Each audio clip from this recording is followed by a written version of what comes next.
A very good afternoon to you from the studios of Atlantic Television Network in Port Harcourt. This is ATN International News. First, let's take a look at the headlines. We'll give you updates on Forum on China-African Cooperation FOCAC Summit. Rona Cheptegei dies after attack by boyfriend. First Mpox vaccine doses to be delivered on Thursday. Prime Minister Trudeau weakened after main ally pulls support. End epidemic gun violence, says Harris. Truckers' protest threatens fuel supplies. Macron names Bania as new Prime Minister. These and more stories to come your way in a moment. Please do stay with us.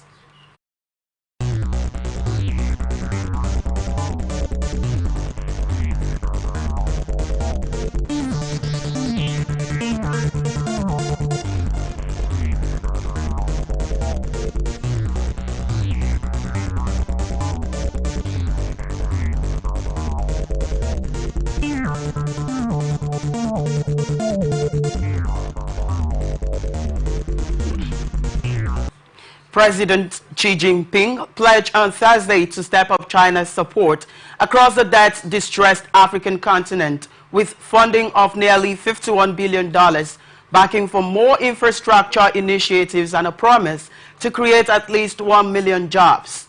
The commitment made at the Forum on China-African Cooperation Summit in Beijing.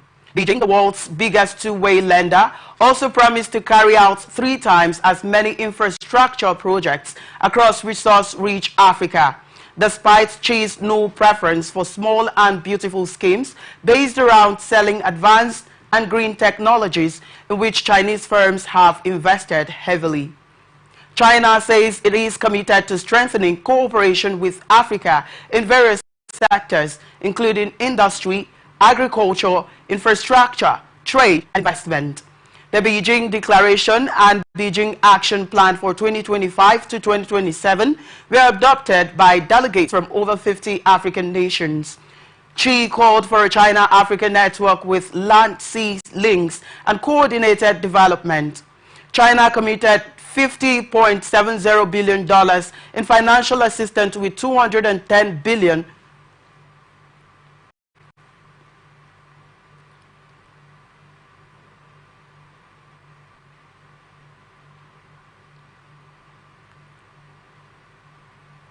disbursed through credit lines and $70 billion in fresh investment by Chinese companies, according to report. Xi emphasized that in his speech, despite being Africa's largest bilateral lender. The action plan for 2024 to 2027 called for repayment postponements and an African rating agency. United Nations Secretary General Guterres emphasized social unrest. The Forum on China-Africa Cooperation Summit outlines a 3-year program for China and every African state, except Eswatini, which maintains ties to Taiwan. China plans to launch 30 clean energy projects and cooperate on nuclear technology. However, it did not reiterate its promise to buy $300 billion worth of African goods, citing strict phytosanitary rules. Instead, Africa is expected to receive more Chinese financing, with loans of $4.61 billion approved last year. Ugandan Olympic marathon runner Rebecca Cheptegei has died, the head of the country's Olympics committee said on Thursday, days after she was doused in petrol and set on fire by her boyfriend. A spokesperson at the hospital, Owen Menak, also confirmed her death on Thursday. Cheptegei was receiving treatment at the Moi Teaching and Referral Hospital in Eldoret City. Kenyan and Ugandan media reported that Cheptegei, 33 years old, who competed in the Paris Olympics, suffered burns to more than 75% of her body in the attack in Kenya on Sunday, making her the 3rd female athlete to be killed in the country since October 2021. Recall that ATN reported on Tuesday that Trans-Nzoia County Police Commander Jeremiah Ole Kosium said on Monday that Cheptegei's partner Dixon Ndiema bought a jerrycan of petrol poured and poured it on her and set her ablaze during a disagreement on Sunday. Ndiema was also burned and was being treated at the same hospital. Cheptegei's parents say their daughter bought land in Trans Nzoia to be near the country's many athletic training centers. A report filed by the local chief states that the couple was heard fighting over the land where the house was built before the fire started. Cheptegei, who finished 44 in Paris, had a house in Kenya where she stayed when she trained in the country. The Democratic Republic of Congo, the site of an mpox outbreak that led to a United Nations declaration of a global public health emergency, is expected to receive its first vaccine doses on Thursday and a second on Saturday. The World Health Organization declared the health emergency last month, but efforts to curb the disease have been hindered by lack of vaccines. At a press conference in Geneva, World Health Organization Chief Tedros Adhanom Ghebreyesus confirmed the doses were due to arrive in Congo. They are manufactured by Bavarian Nordic and donated by the European Union. ATN learned that the vaccine doses arrival is aimed at helping to address a huge inequity that has left African countries with no access to the 2 shots used in the 2022 global mpox outbreak, while they were widely available in Europe and the United States. Washington and Brussels have pledged tens of thousands of doses of vaccine made by Bavarian Nordic. The head of country delivery for the Global Vaccine Alliance, Gavi Thambani Mafosa, told newsmen on Wednesday that around 200,000 doses will arrive in the first tranche. Congo's health authorities are aiming to start the first wave of vaccination on October 8, but these depend on receiving vaccines this week. The vaccines must be kept at 90 degrees Celsius and communities may be wary of participating. Authorities say the vaccine will not be distributed immediately and it will take around a month from delivery to launch the campaign. World Health Organization's Acting Director of Epidemic and Pandemic Prevention, Maria van Kerkhove, has emphasized the importance of communication to ensure the population accepts the vaccination. ATN gathered that vaccinations for mpox in Congo are focusing on known cases due to limited dose numbers. Children are at high risk, but Bavarian Nordic shot is not licensed for them. World Health Organization recommends mpox in outbreaks when benefits outweigh risks. A discussion currently underway in Congo. Mpox causes flu-like symptoms and can kill, with 19,710 suspected cases reported in the first 8 months of this year. The new Clade 1b strain of Mpox is spreading through close contact, including sexual contact, causing the greatest loss of human life in rural areas. A doctor working in Congo's response expressed concern that a successful campaign will depend on vaccinating those near confirmed positive. The WHO's Van Kerkhove called for more resources to support the response in Congo and neighboring Burundi, which has also seen a rise in cases. Zimbabwe's state-owned railway operator, National Railways of Zimbabwe, has opened its network to private players, including a unit of South African's Grindrod, to boost freight volumes after decades of underinvestment and poor maintenance of its rail infrastructure, an official said. The collapse also followed a sharp decline in agricultural and mineral output, triggered by the violent seizure of white-owned farms championed by Zimbabwe's former leader, Robert Mugabe, in 2000. However, mineral output is on the rebound, mainly driven by chrome and lithium demand from China. Chinese companies like Tsingshan Holdings, Sinosteel, Sinomine, Zhejiang Huiyu, Cobalt, and Chengxing Lithium have established operations in Zimbabwe, exporting iron ore, steel, chrome, and lithium to China. The state-owned Zimbabwe National Railway is now seeking private companies to restore its capacity as the company uplifted 2.8 million tons in business last year, according to report. Grindrod has restructured its rail business to capitalize on emerging market opportunities in the region, partnering with the Congo's Inland Railway Company and South Africa's Transnet, which plans to open its network to private players. Germany's Migration Commissioner has proposed deporting Rwandan migrants illegally entering the EU through Belarus borders amid increasing pressure on Berlin to restrict irregular migration following a recent Islamic State-linked stabbing, which sparked far-right opposition and criticism of Berlin's migration policies.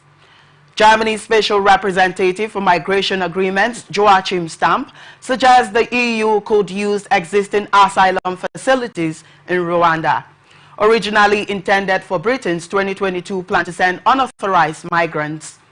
The procedures will be under United Nations supervision, according to reports. Germany's Interior Minister Thomas Stamp has suggested a model targeting refugees crossing the EU's eastern borders, focusing on the 10,000 people a year. Stamp, a member of the junior coalition FDP party, dismissed the broader proposals from the conservative opposition to apply the model to all refugees. Rwanda has expressed its willingness to continue implementing this model. Stamp suggests removing the connecting element in the common European asylum system, which requires external asylum procedures in countries with social connections for asylum seekers. The European Union agreed on new rules for handling irregular arrivals, a breakthrough after a decade of disagreements, but could take until 2025. Canadian Prime Minister Justin Trudeau faces a blow when the small party supporting his minority Liberal government withdraws its automatic support, forcing him to seek new alliance to govern. Trudeau dismissed early elections after New Democratic Party leader Jagmeet Singh criticized a 2022 deal. However, the move leaves Trudeau reliant on opposition lawmakers' support to survive confidence votes, as polls show he will lose heavily if an election were held now. Canadian Prime Minister Justin Trudeau announced an upcoming election aiming for next fall. He expressed hope that the New Democratic Party will focus on delivering for Canadians rather than politics. Trudeau, who took office in November 2015, has faced opposition from center-right conservatives, who blamed him for high inflation and a housing crisis. The New Democratic Party has supported Trudeau's government in implementing social programs to reduce living costs, but polls show voter fatigue has also affected the NDP, which is currently third in the Liberals. The New Democratic Party agreed to keep Trudeau in power until mid-2025 for increased social spending. Fred Kotler, an associate professor at the University of British Columbia, emphasized the need for the New Democratic Party to regain full independence before the election. Conservative leader Pierre Poilievre called for an early election to break up the Liberal New Democratic Party coalition, which is causing increased prices for Canadians. The House of Commons resumes work on September 16, and the Conservatives can propose a vote of confidence. A statement from the New Democratic Party said the party will decide on an issue-by-issue basis whether to support the Liberals on confidence votes, suggesting it may continue to prop up Trudeau if his fate hung in the balance. A key moment for Trudeau's government will be its budget update later this year, which, if voted down by legislators, would trigger a new election. 14-year-old boy will be charged with murder after a shooting at Appalachia High School in Georgia resulted in 4 deaths and 9 injuries on Wednesday morning. The Georgia Bureau of Investigation reported that 2 people and 2 teachers died. Colt Gray, a student was arrested and will be tried as an adult. The FBI interviewed Gray last year after receiving anonymous threats. A shooting at a school involving 1,900 pupils occurred at 10:20 local time. The suspect, a 13-year-old autistic boy, was taken into custody by law enforcement. The FBI visited the suspect in May 2023 and interviewed him and his father about online threats containing gum pictures. However, the suspect denied making the threats, and officials alerted local schools for continued monitoring. No probable cause for arrest or additional law enforcement action was taken at the time, according to reports. ATN gathered that Mason, a teacher and coach, was shot in the foot and hip at the school, causing him to shatter his hip bone. His family confirmed he did not survive the shooting. David Phoenix, the teacher, was injured and had surgery. The suspect was interviewed and spoke with investigators. The school was placed on lockdown and pupils were released. The suspect left the room during an algebra lesson. A student in Atlanta was shot dead in a classroom by an attacker who then went to the next door. The attacker then shot at the classroom next door, causing panic among students. The attacker then shot at least 10 times, causing the student to be injured, according to reports.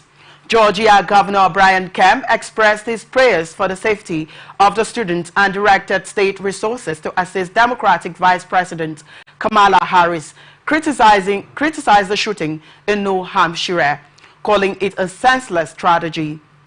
Republican White House candidate Donald Trump criticized the situation, while Attorney General Merrick Garland stated federal agents are aiding the investigation.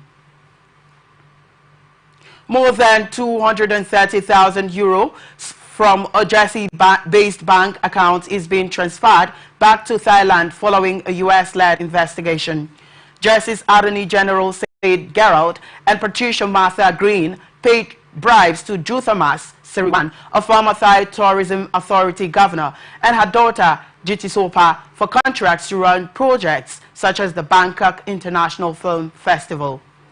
In 2009, the Greens were convicted of money laundering and bribery in the U.S., and the ones were convicted in their home country for their role in the offenses. The Attorney General said 236,173.81 euros seized from a Jersey bank account owned by Ms. Siriwan had been transferred to the U.S. before being given back to Thailand. The payments to the Siriwans were made by the Greens between 2003 and 2007, the Attorney General's office added. The Attorney General, Mark Temple Casey, said the sum was thought to be just a fraction as the total global losses believed to be suffered by the Kingdom of Thailand through the bribes. 30-year-old man from Chicago has been charged with murder after 4 people were fatally shot on a train, authorities said. The suspect, identified by Forest Park Police as Ronnie Davis, is accused of 4 counts of first-degree murder. The victims also appeared to be asleep on a Blue Line train in the Chicago suburb of Forest Park when they were shot just before 5:30 local time on Monday. 3 of the victims were found dead at the scene, while the 4th died later in hospital, according to police. 2 of the victims have been identified by the authorities as Simon B. Hesse, 28, and Adrian Conn, 60. The Cook County Medical Examiner's Office later said one of the other 2 victims was a 64-year-old woman named Margaret Miller. The 4th victim has been identified as a man, but his name has not yet been released.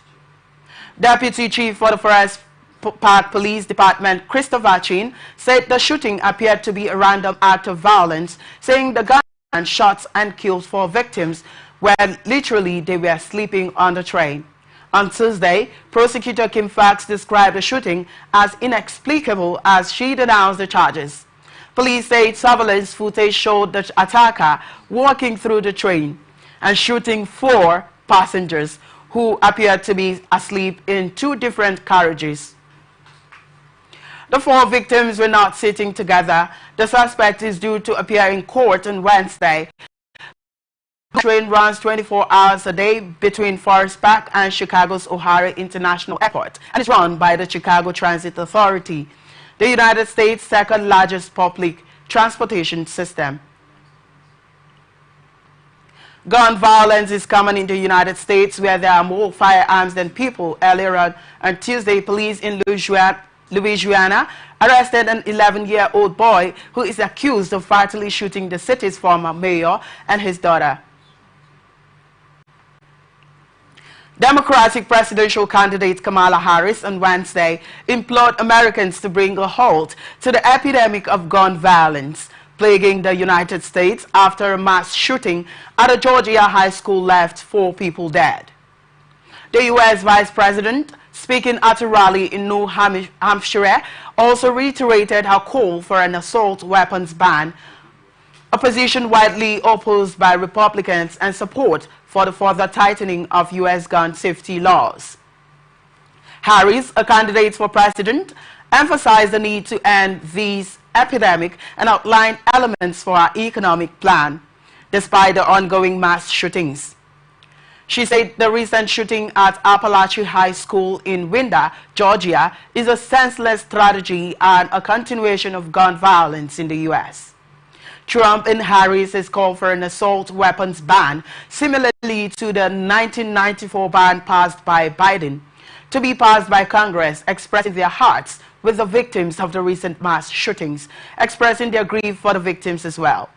Harris supports the Second Amendment and calls for universal background checks and red flag laws to prevent dangerous individuals from purchasing or possessing firearms, stating that he is in favor of reasonable gun safety laws.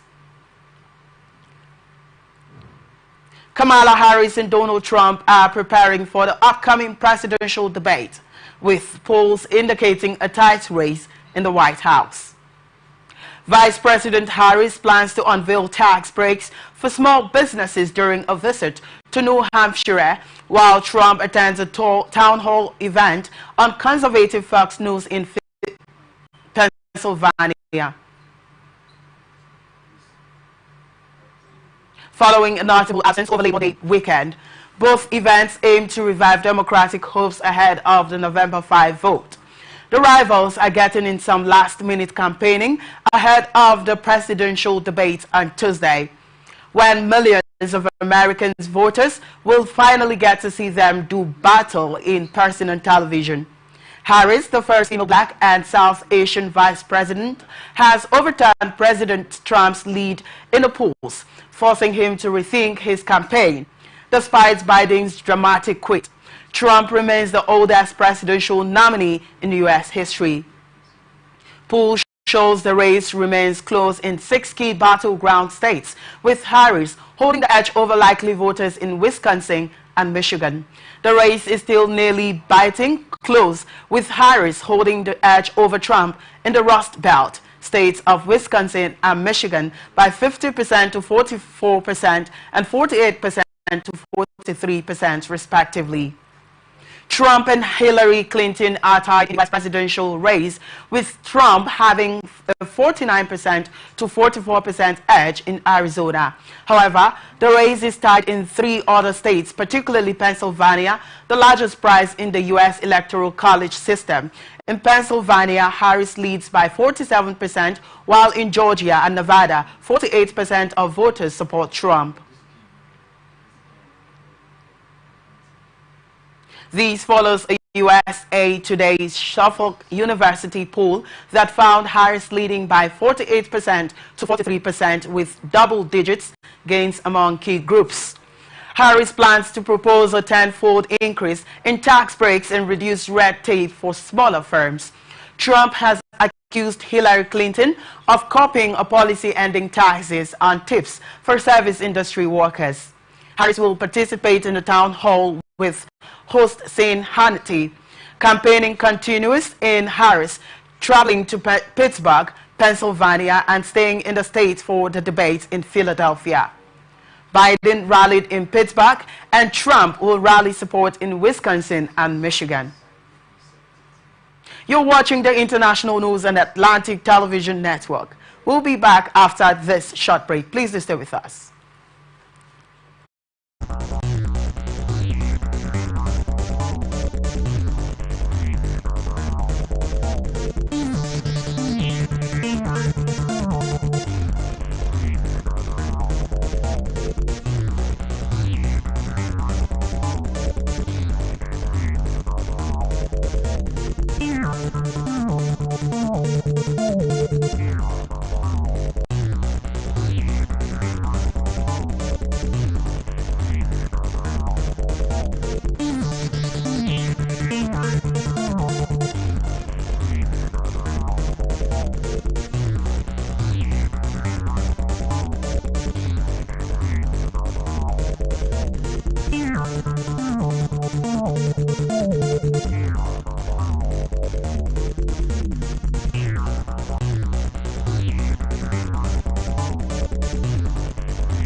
From the line across the ocean to the land beyond the mountains, through the Sahara, we bring on-the-spot news, live analysis, expert discussions on trending stories in politics, business, socio-economy, sports, and documentaries.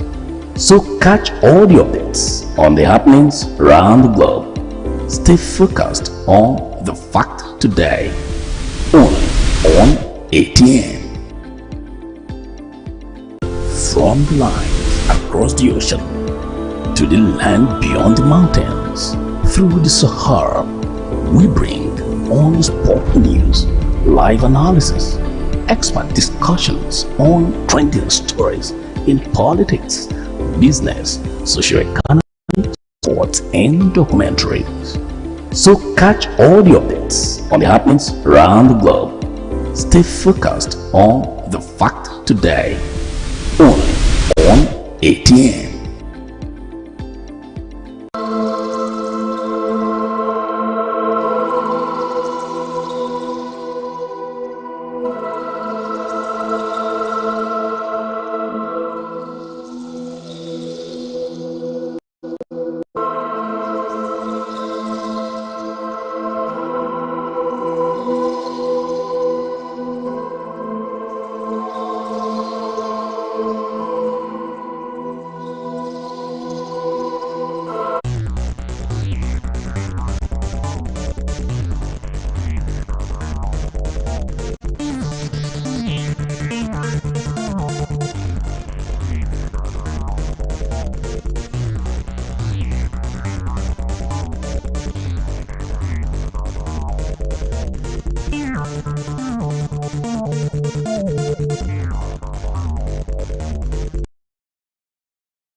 Welcome back to the broadcast of the International News on Atlantic Television Network.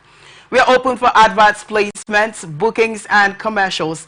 And you can connect with us and watch us on ATN socials, Facebook and YouTube Atlantic Television Network, Instagram and TikTok Atlantic TV Network 1, X formerly Twitter Atlantic TV Net. Watch us live on our website atlanticnetwork.tv. And now to the rest of our stories.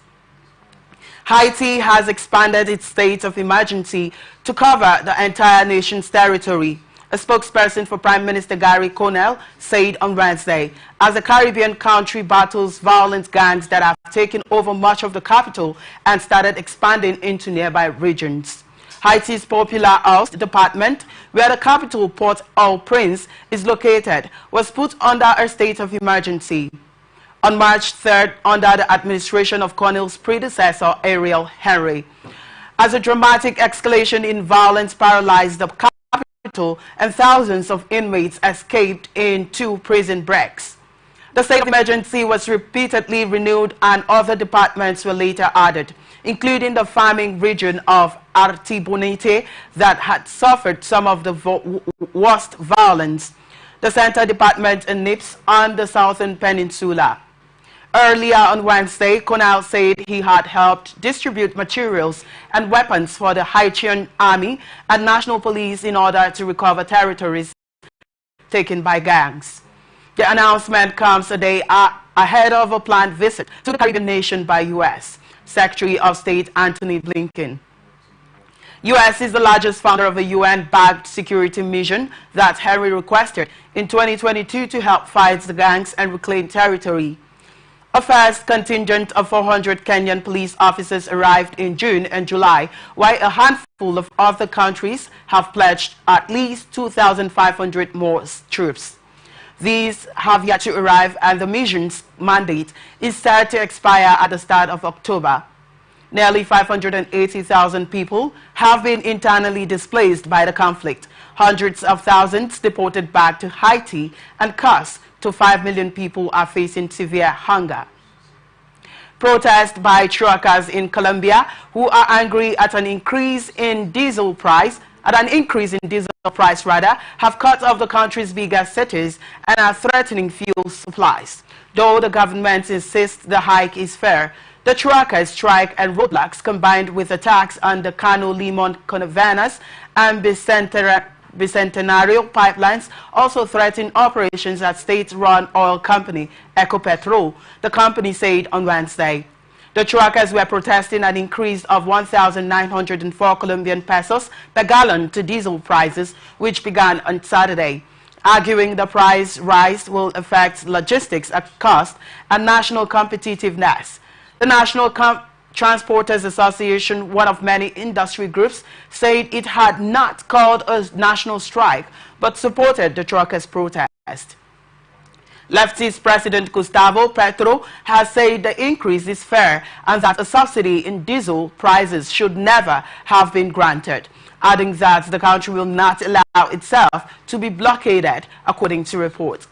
Finance Minister Ricardo Bonilla said on Tuesday that the increase is necessary because diesel prices have been held at an average of around 9,065 pesos per gallon for more than 4 years.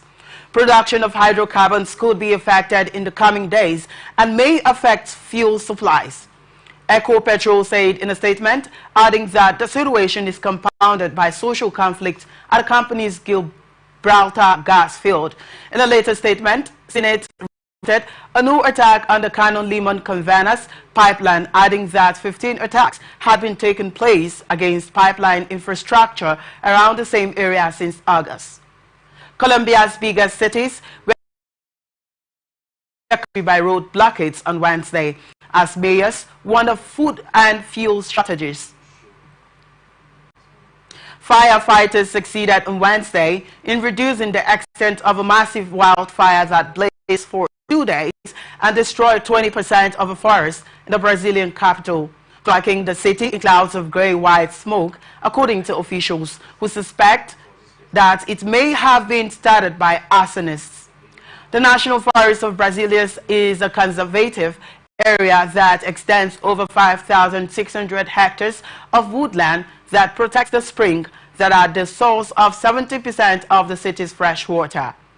The fire broke out at the peak of the dry season when vegetation is parched and temperatures high, allowing flames to spread fast, according to reports. ATN gathered that firefighters struggled to contain the forest fire and stop it spreading to adjacent orchards where farmers grow tomatoes and flowers. Emilia Vasconcelos, who raised cattle and chickens on a farm at risk of being caught in the blaze, said she thought people had set off the fire to clear land for themselves, but she had no evidence. The forest was cut in size by almost half in 2022 to give way to urban developments by the government of far-right former President Jair Bolsonaro, who reduced environmental controls and allowed deforestation to surge in the Amazon rainforest. A record drought in the Amazon increased fires in the rainforest for the month of August to the highest level since 2010, according to government data showed on Sunday. Last year's rains came late and were weaker than usual because a weather pattern known as El Nino was supercharged by climate change, leaving the rainforests especially vulnerable to this year's fires. A wave of wolf attacks has terrorized around 30 villages in Barach district near the border with Nepal, with 9 children and adults killed and 34 others injured. Fear and hysteria have gripped the affected villages, leading to children being kept indoors and men patrolling the streets at night. Authorities have deployed drones, cameras, traps, and firecrackers to scare away the wolves. And 3 wolves have been captured and relocated to zoos. Wolf attacks on humans are rare and typically involve wolves infected with rabies. Between 2002 and 2020, 489 cases of wolf attacks occurred in 21 countries, including India, with only 26 fatalities. In North America, only 2 confirmed cases of wolf-related fatalities have occurred over the past 50 years. The wolf attacking in Barach, India, is due to seasonal flooding and habitat disruptions, forcing wolves to seek food and water in human settlements, according to reports. Children are also targeted in these attacks, as most victims come from impoverished single-parent households. Wolf attacks on children in poor Indian villages are on the rise, possibly the wave in 4 decades. There are attacks which have killed at least 13 children in Bihar 1993 to 1995 and 1996 have been attributed to the depleted prey habitat and limited access to livestock. The killings stopped after 11 wolves were killed, causing widespread media attention. Wildlife experts, including Dr. Dinesh Kumar Sharma, have found a resemblance to the 1996 wolf attacks in Uttar Pradesh, which killed and partially consumed children. The attacks occurred at night, with victims often found in open areas. The recent attacks are believed to be by a single wolf, similar to the 1996 attacks. Wildlife experts advise children in affected villages to stay indoors, sleep between adults, and be accompanied by an adult to the toilet at night. Villagers should also avoid letting children roam unsupervised in areas where wolves might be hiding, and appoint night watchmen to patrol the streets. New Mori Queen Ngawai Hono was anointed in a ceremony to replace her father, King Tuahishia Futatu, who died aged 69. The new monarch was raised in a ceremony known as Tiwaka Waka Hinga, with a Bible placed on her head and sacred oils used to bestow her prestige, power, and spiritual essence. The Mori king, considered the paramount chief of several tribes, is ceremonial and has no judicial or legal authority in New Zealand. He is buried alongside other royals and high-profile Mori on Tupiri Mountain. New Zealand's queen, the 27-year-old daughter of the former king and his wife, has been appointed as the country's new monarch.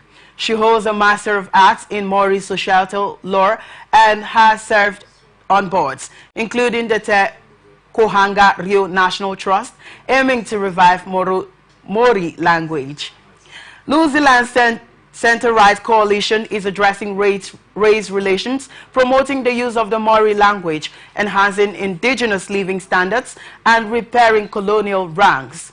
King Tuahishia held a gathering of tribes to discuss their responses to government plans. Thailand's new government plans to introduce casinos after public support for a larger gambling complex. Casinos and gambling are illegal in Thailand, but soccer betting, underground gaming, and lotteries are prevalent, senior officials said on Thursday. A public hearing revealed 80% of participants agreed with a bill for a casino-based mega entertainment complex, with adjustments made based on feedback and coalition partner discussions. Several Thai governments have pushed to legalize gambling before to try to boost jobs and state revenues and draw more foreign tourists, but each attempt met pushback from conservatives in the body's majority country. One of its first advocates was influential billionaire, former Premier Thaksin Shinawatra, whose youngest daughter, Petong Tang Shinawatra, was sworn in as Prime Minister last month. Her ally and predecessor, Sresa Savisen, was the main proponent of the latest casino push, but was removed from office by a court's decision last month. The bill is centered on the creation of a broader entertainment complex, but its passage would effectively legalize casinos in Southeast Asia. Cambodia, Singapore, Miami, and Philippines have legalized casino, some of which are located on the other side of Thailand's borders, catering overwhelming to Thai and Chinese customers. Many on weekend junkets. Petong Tang's ruling few Thai party has argued Thailand has fallen behind its neighbors in the gaming industry. Her father, Thaksin, is widely seen as a major force behind her government, and in the dinner speech last month backed the casino plan, noting that potential benefits from regulating and taxing gambling and formalizing the larger underground economy. Indonesia President Joko Widodo on Thursday urged developed nations to invest in energy transition and climate solutions in the country, flaunting its huge potential for renewable energy projects and carbon mitigation. Jokowi, as the outgoing president is popularly known, said the Southeast Asian nation has over 3,600 gigawatts of renewable energy potential that could be developed, as well as 3.3 million hectares of mangroves that could absorb up to 12 times the amount of carbon dioxide absorbed by tropical rainforest. Jokowi emphasized that significant climate change solutions will not be achieved unless developed nations invest, research and development are shared widely and affordable funding schemes are provided. Indonesia has secured a $20 billion funding pledge under the Just Energy Transition Partnership scheme led by the group of 7 countries, but actualization of the financing has been minimal so far. Resource-rich Indonesia, which is aiming for net zero carbon emissions by 2060, is open to partner with anyone to develop the green projects, including investments in green industrial estates, Jokowi said. Indonesia has identified around 400 projects that need financing in order to reach its climate goals, Senior Cabinet Minister Luhut Panjaitan said at the same event. Malaysian Prime Minister Anwar Ibrahim said on Thursday the country will not stop its oil and gas exploration in the South China Sea despite claims by Beijing that Malaysia was infringing on its territory. Malaysia's Foreign Minister Anwar stated that the country's exploration activities were within its territory and not intended to be provocative or hostile towards China. Malaysia's Foreign Ministry is investigating a leak of a diplomatic note from China, which claimed Malaysia's oil and gas exploration in the South China Sea breached its territory. China claims sovereignty over the South China Sea, including parts of the exclusive economic zones of the Philippines, Brunei, Malaysia, Taiwan, and Vietnam, complicating energy exploration efforts. Malaysian state energy firm Petronas has encountered Chinese vessels in recent years. Malaysia's Anwar stated that China has sent protest notes to halt Malaysia's oil exploration activities, but emphasized that the Malaysian government will continue to explain its position to Beijing, stating that Malaysia's policy is not to transgress borders. An international arbitration tribunal in The Hague in 2016 ruled China's claim to abduct 90% of the South China Sea, made via a U-shaped 9-dash line on its maps, had no basis under international law, a decision Beijing does not recognize. French President Macron has appointed Michel Barnier as his new prime minister, aiming to end political paralysis following an inconclusive snap election. Barnier's government faces challenges in securing reforms from a divided parliament as time is running out to prepare France's 2025 budget. At 73 years old, Barnier is the oldest prime minister in France's modern political history. Macron has considered several potential prime ministers, but none have garnered enough support to ensure a stable government. Bania's government may not convince Parliament to adopt reforms or maintain power for long. The far-right's National Rally may not reject Bania if he meets certain conditions. Bania is a pro-European politician. French President Macron's new Prime Minister, Bania, is expected to implement Macron's political agenda and negotiate with other parties to pass legislation. Public finances have deteriorated, and outgoing Finance Minister Bruno Le Maire says budget cuts are needed. Macron's gamble to call a snap parliamentary election backfired, with centrist coalition losing dozens of seats and no party winning an absolute majority. The left's No Popular Front alliance came first, but Macron ruled out asking them to form a government after other parties said they would immediately vote it down. Instead, he waited weeks to make his choice. The left on their own won't have enough votes to vote Bania down, but could call street protests. Lawmaker Sebastian Chano told newsmen that the far-right party would wait to see what Bania has to say on immigration and on changing France's voting system. It favors proportional representation to replace France's system of two-round voting for single constituencies. Lawmaker Laurent Jacobelli also said a condition for his support was that Parliament be dissolved as soon as possible, which would be early July. German police shot dead a man in an exchange of fire near the Israeli consulate and a Nazi history museum in Munich on Thursday. State Interior Minister Joachim Hamann said, ATN gathered that the incident occurred on the anniversary of the 1972 attack at the Munich Olympics, in which Palestinian militants murdered 11 Israeli athletes. The motive of the gunman in Thursday's incident was not immediately known, but Hamann said police would try to clarify whether it had any link to the anniversary. The suspect was a teenage Austrian national who had recently traveled to Germany and lived in Austria's Salzburg area near the border with Bavaria. The Standard newspaper and Spiegel news outlet reported. He is said to have been known to security authorities as an Islamist, they added. Police in Munich declined to comment on the report and said they were not currently sharing information about the suspect.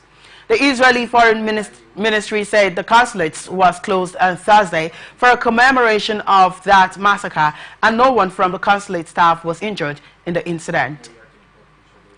The Museum and Research Institute, which focuses on the history of Germany's 1930 to 1945 Nazi regime, is located near the Israeli consulate in Munich's Max-Vorstadt neighborhood. The shooting comes at a time of heightening polarization in Germany's political climate. On Sunday, the anti-immigration Alternative for Germany became the first far-right party to win a regional election since World War II. Israeli President Isaac Herzog said he had spoken to his German counterpart. Ukraine and the United Nations Nuclear Agency IAEA have agreed to monitor key Ukrainian substations and nuclear plants as Russian missiles and drone attacks threaten their stable operation. The first monitoring mission to one of the substations is scheduled for next week. Ukrainian authorities hope inspectors' presence will prevent attacks on substations. IAEA Director General Rafael Grossi visited Zaporizhia nuclear plant seized by Russian forces. Russia has increased missile and drone attacks, causing Ukraine to lose half of its generating capacity and relying mainly on nuclear energy.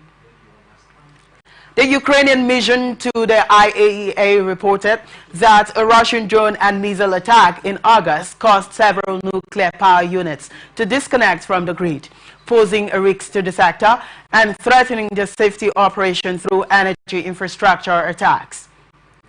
Ukrainian nuclear firm Energoatom reported a reduction at the South Ukraine nuclear plant due to Russia attacks on the Ukrainenergo electricity transmission system. And that's it on the international news for today. Before we go, another look at the major stories. We told you that we gave you an update on Forum on China-African Cooperation Summit, and also told you that a runner, Cheptegei, dies after attack by boyfriend. First Mpox vaccine doses to be delivered on Thursday. We also told you that Prime Minister Trudeau weakened after main ally pulls support. Endemic gun violence, Harris says. Truckers protest threatens fuel supplies. Macron names Banaya as new Prime Minister. Thank you so much for watching. I am Victor Peter.